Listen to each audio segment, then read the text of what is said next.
দোস্ত আমরা সবাই আমাদের আপার বডিকে অনেক ভালো করে ট্রেন করে নিই, কিন্তু যখন কথা আসে লেগস ট্রেন করার তখন অনেকে এটিকে মিস করে দেয়।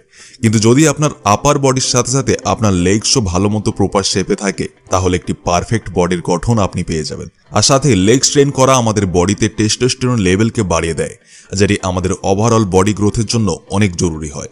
এই জন্য আপনাকে কখনোই লেগ ডে মিস করা উচিত নয়। আসুন কথা বলি যে আপনি ঘরেই কোন কোন এক্সারসাইজ করে আপনার লেগসকে ট্রেন করতে পারবেন। সবার প্রথমে আপনাকে এক জায়গায় দাঁড়িয়ে স্পট রানিং করতে হবে, আর যেটার ফলে আপনার বডির ব্লাড ফ্লো বেড়ে যাবে। আর এখন আপনি এক্সারসাইজ করার জন্য রেডি হয়ে যাবেন। সব এক্সারসাইজ আপনাকে 4 সেট করতে হবে, আর প্রত্যেক সেটে আপনি যত বেশি রিপিটেশন লাগাতে পারেন অতটাই লাগান। নাম্বার 1, সবার প্রথম এক্সারসাইজটি করব আমরা ফ্রি স্কোয়াটস। ফ্রি স্কোয়াটসের জন্য আপনাকে আপনার পা সোজা রাখতে হবে আর পায়ের মাঝে কিছুটা গ্যাপ রাখতে হবে, আর যেমনটা আপনি এই ভিডিওতে দেখতে পাচ্ছেন। আর আপনার পায়ের মুভমেন্টসকে সোজা রাখুন, আর যাতে আপনার হাঁটুতে জোর না পড়ে। আপনার হাঁটু আপনার পায়ের আঙুলের বাইরে যাওয়া যাবে না, না হলে এর ইফেক্ট আপনার হাঁটুতে আসবে। ফ্রি স্কোয়াটসের আপনি 100 রিপিটেশন করবেন টোটালি 4 সেট মিলিয়ে।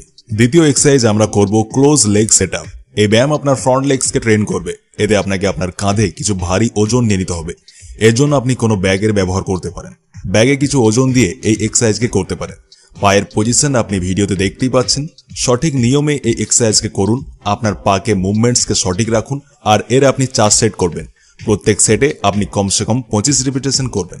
নাম্বার 3, তৃতীয় এক্সারসাইজ আমরা করব লাঞ্চেস। দোস্ত লাঞ্চেস এক এমন এক্সারসাইজ যেটাতে আপনার ওভারঅল লেগস ট্রেন হয়। এই এক্সারসাইজকে ওজনের সাথে করতে হবে। ওজনের জন্য আপনি ইট বা জলের বোতলের ব্যবহার করতে পারেন। এই এক্সারসাইজেরও আপনি 4 সেট করবেন, আর রিপিটেশন আপনি যতবার খুশি করতে পারেন। কমসে কম 15 থেকে 20 বার তো অবশ্যই লাগাবেন। নাম্বার 4, চতুর্থ এক্সারসাইজ আমরা করব সুমো স্কোয়াটস। সুমো স্কোয়াটসে আপনাকে আপনার পাকে ছড়িয়ে দিতে হবে, আর আপনার পায়ের পাতাকে বাইরের দিকে করে দেবেন। এই এক্সারসাইজ আপনার ইনার লেগসকে ট্রেন করবে। এই এক্সারসাইজকে করার সময় আপনাকে আপনার পায়ের মাঝে ওজনকে ধরবেন, আর কিছুটা এইভাবে এক্সারসাইজকে পারফর্ম করবেন। এই এক্সারসাইজেরও আপনি 4 সেট লাগাবেন। নাম্বার 5, শেষ এক্সারসাইজ হলো কাফ রেজ। এই এক্সারসাইজ আপনার কাফের জন্যই। এখন অবধি যে এক্সারসাইজ আমরা করেছি ওই সব আপনার আপার লেগসের ছিল। এই এক্সারসাইজ আপনার লোয়ার লেগসের জন্য। এই এক্সারসাইজ অনেক সহজ হতে পারে আপনার জন্য, এই জন্য এর আপনি যত বেশি রিপিটেশন করতে পারেন আপনি করুন।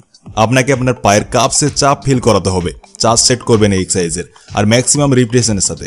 তো দোস্ত, এই যতগুলি এক্সারসাইজ আমি আপনাকে বলেছি আপনি ওই সবই ব্যায়ামগুলিকে আপনার ঘরেই করতে পারেন। জিম যাওয়ার কোনো দরকার নেই।